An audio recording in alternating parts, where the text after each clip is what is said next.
Ba-da-ba-dum-bam-bam. Oof! Right. Where are you going? I'm going behind you, darling. What? It's not the first time I've said that, is it? It doesn't take long, does it? Are you ready? Are you ready? Cut. The doings of Mustard. And Boaty. Sorry.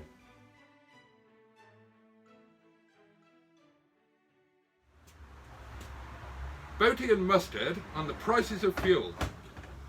The doings of Mustard and Boaty. Indeed. Let me have my spoon. So, yeah, would you like to introduce this idea? This is going to be the first in a series of a new feature where Mustard and Boaty discuss in a serious and informed fashion matters of current interest to the motoring public Very, whilst drinking tea. very well put there. How very kind. And the idea is how to save fuel whilst you drive. Boop, boop, boop, boop, boop, boop, boop, boop, boop. So, tell me, do you have any useful and salient tips for the viewing public in relation to how to save fuel, which is so terribly expensive at the moment? Well, yes, I do actually. How splendid! I'm sure we will all be listening with apt and rapt attention. Would you like the most obvious one? I would love the most obvious one. The most obvious one is don't drive like a twat. That could save an awful lot of fuel. If you don't drive too close to people, you're not going to be braking all the time, and therefore you're going to be using less fuel because you're doing a bit more coasting. Do you like that one? Most interesting. Yeah. Most interesting. Yes, yes. So there we have it, viewers. The number one tip is don't drive like a twat.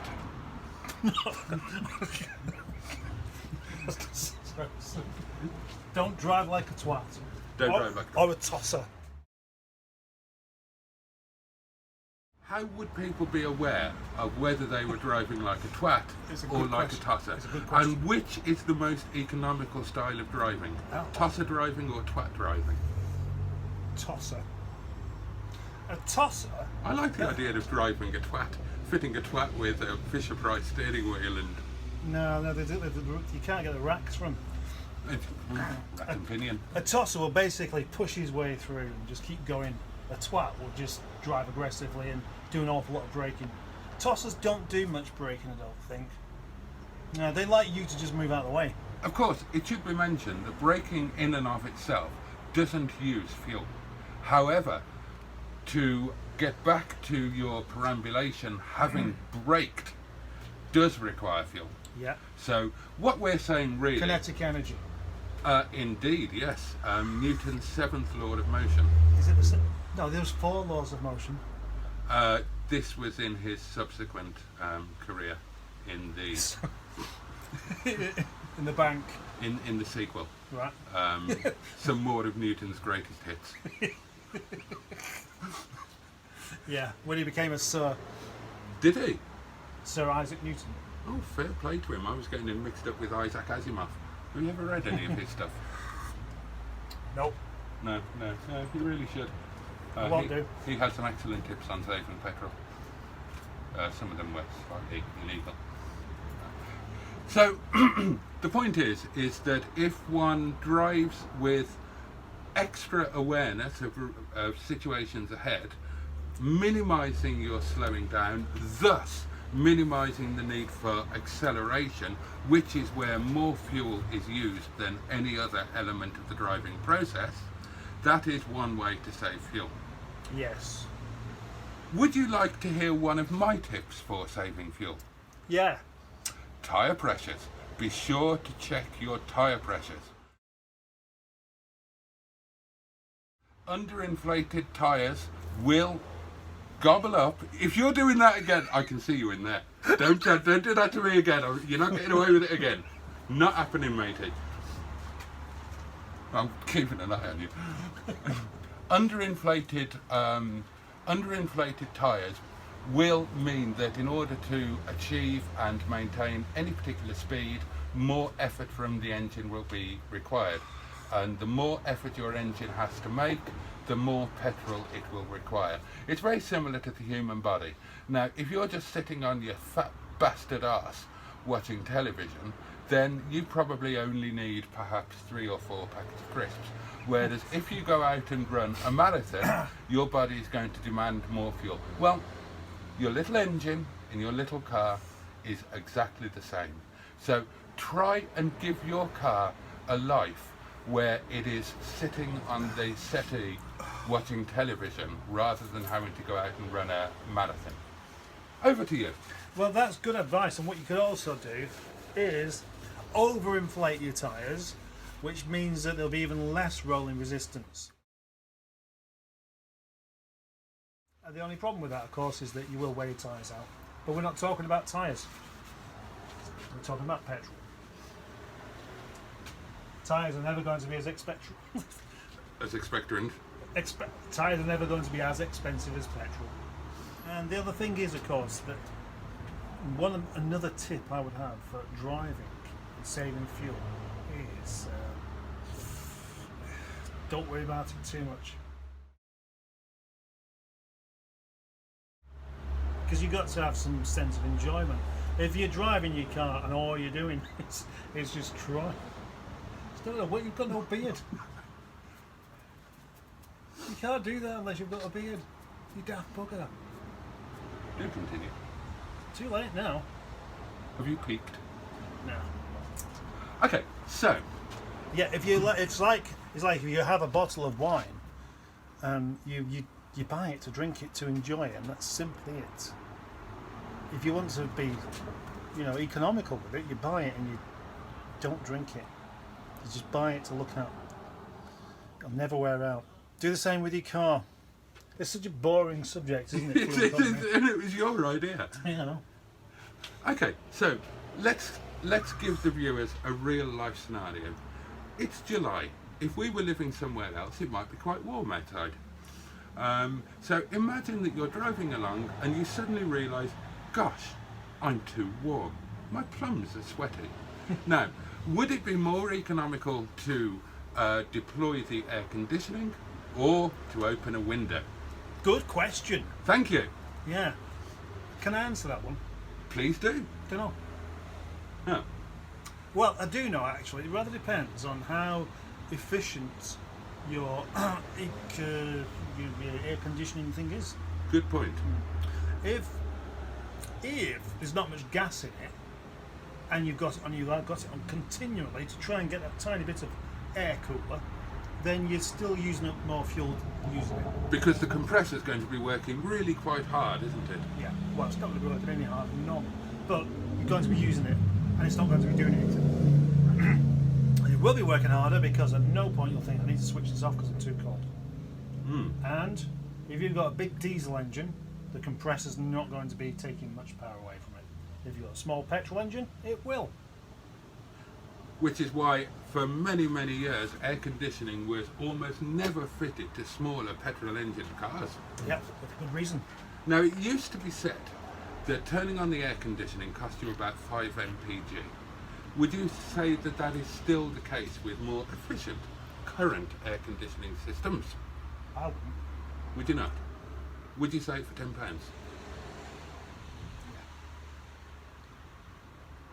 I'd do anything for £10.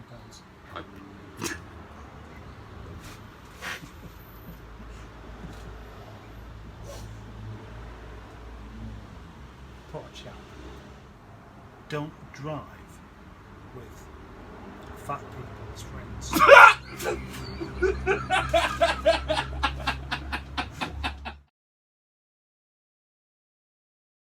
Well, you can be really helpful about it. You can just tell the truth and say, look, you're going to spoil my fuel economy. It would help you if you walked. If you walked, yes. It would help you a great deal. Yeah. Yeah. So. Because exercise is. So undo that seatbelt now. Oh, you'd actually let them get in. Yeah, because getting in and out would be a form of exercise. So there we are. never ever carry a fat passenger. What about if the driver themselves is significantly overweight? Well, you're not a passenger, are you? No, no, So that don't count. it doesn't count. No. Right. There's But nothing you can do about that one. but if they were to lose weight, Yeah, well, their economy would that improve. is a good point. So another fuel-saving tip would be go on a diet. go on a diet yourself, Yeah. and then you'll reclaim the benefits of that, not only in your health but in your wallet. Indeed, indeed. Yes, that's a very good point. Another So- one could be the fuel is used up in distance, and if you swerve much to avoid potholes, rabbits, whatever you like, you're going further. You're going to use more fuel. So run things over wherever possible. Yes. We've established that if you are overweight, it will improve your fuel economy if you manage to lose some weight. So, to take a real life example, how much money do you think the average person would save on a commute to work in mixed conditions over a distance of, let's say, 10 miles, if they would have a shit before leaving for work rather than having a shit at work? Well, right, now that's a tricky one, because of course, if you do it at work, you're doing it on company time. It's a paid shit. Yeah. And we all know that makes sense. In financial, yes. Yeah. Yeah. You could buy some more petrol. Well, could you? Could you? Because you're getting paid for that time. However, Oh, right, yes, I see. No, you're whatever just doing you- less work, are you? yeah, yeah. Well, actually, the other issue is, if you're being paid to shit, you're not working, so there's work not being done, means you're more likely to get overtime.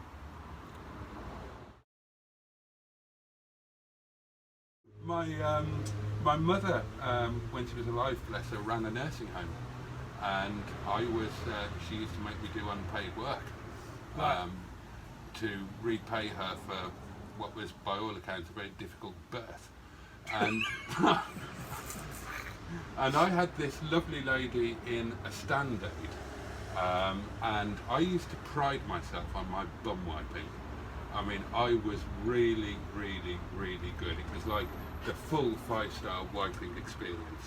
You know, we're talking about, because I didn't stop at the wiping. Oh no, it wasn't just wiping and then finish. No, we're talking hot, soapy flannels, then a nice hot flannel with clean water, patted dry with a soft towel, applying a little bit of barrier cream, all of that sort of thing.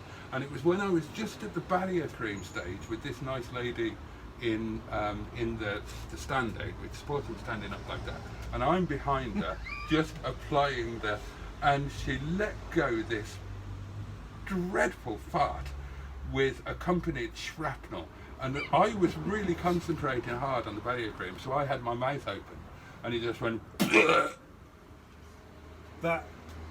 That's a great story. and it didn't. That deserves its own video, that one. A new feature. Boaty gets shut on. That's fantastic. If I had to wipe somebody else's arse, I wouldn't do it any better than I do my own. That's an interesting question. Is it a question? Well, it's about to become a question. If part of your paid employment was wiping an arse, Yeah. then would you wipe the arse to your own standard? Because you were being paid, would you go above and beyond and wipe to a higher standard? And if you did, would you then upgrade your own arse wiping to a paid-for standard? Yeah, and I mean, yeah, it could end up with you having a much cleaner bottom than what you normally would have if you wasn't a professional arse wiper. Yeah, yeah. So it goes without saying that if you're going to do something, you've got to do it to your best of ability. Otherwise, you don't like doing it. You enjoy things if you really put the effort in. Yes. Right. So, and then with that, Because there's a sense of satisfaction from a job well done. yeah, and there's nothing worse than wishing your life away Whilst wiping.